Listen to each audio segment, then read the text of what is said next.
আমরা চেষ্টা করবো যেন কোনো অপব্যয় না হয়। আগে তো আমরা সব মাত্র 2 দিন হয়েছে সরকারে বসছি, এখন কিছু মূল্যায়ন হবে যে কোন প্রজেক্টগুলি দরকারি, বেশি দরকারি না। আমরা চেষ্টা করবো যেন কোনো অপব্যয় না হয়।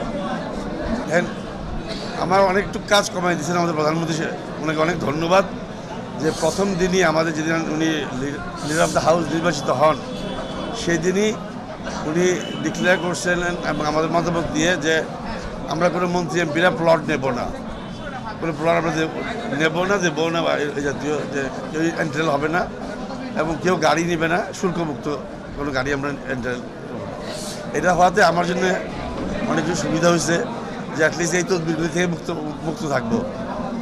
আর এই মন্ত্রণালয়ের দুর্নীতি নিয়ে যে কথা বলছেন, আমার সর্বাধিক চেষ্টা থাকবে যেন এটা কন্ট্রোলে নিয়ে আসা যায় এবং একদম যতদূর সম্ভব মানে লেস করাপশন এখানে বন্দোবস্ত করা যায়।